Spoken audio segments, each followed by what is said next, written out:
So another area of cases that we handle on a regular basis are theft-related offenses. And theft-related offenses involve a whole range of types of cases.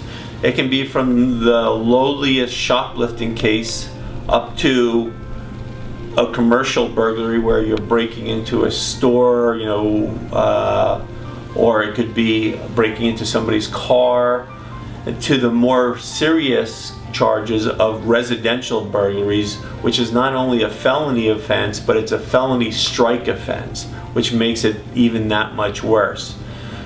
In all types of theft-related cases, there's certain uniform things that we need to look at.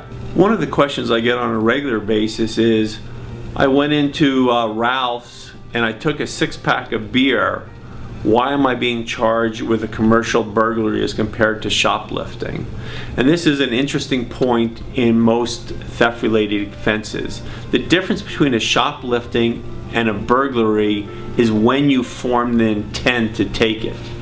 When I mean take it, what you stole. And this may not have anything to do with what you actually intended, but what the prosecutor or the police believe you've intended. For example, if you walked into a store with no intent to steal anything, got there and realized, oh, I want this beer too, but I don't have enough money, and you took it and you ran out of the store, that's a shoplifting because you formed the intent after you were in the store. On the other hand, if you said, man, I got nothing to do today, I want to get drunk, I have no money, I'm going to go steal some beer.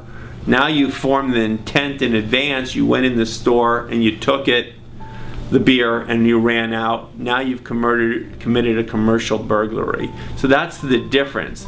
The real reality is that stealing a 6-pack of beer will probably end up getting reduced down to a misdemeanor because they don't know what's going on in your head, and we can position your case in such a manner that we can get the charges reduced down to the lesser offense.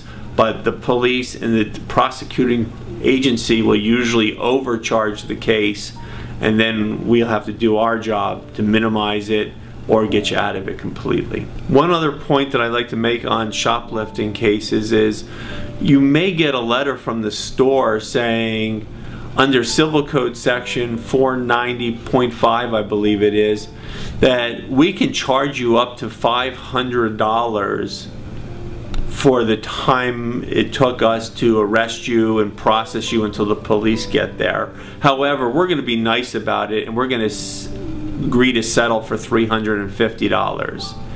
If you get a letter like that from the store, please don't ever pay them anything without speaking to a lawyer. In 27 years, I've never had a client pay that money, and only in one case did they actually try to sue them in small claims court. I went with the client to help them. They lost in small claims, but rather than paying $350, it was $150, and then we made a deal with the other side that we would pay him as long as they agreed to dismiss the judgment so that his credit rating was not messed up as a result of this. So never pay the store any money without consulting a lawyer first. Thank you.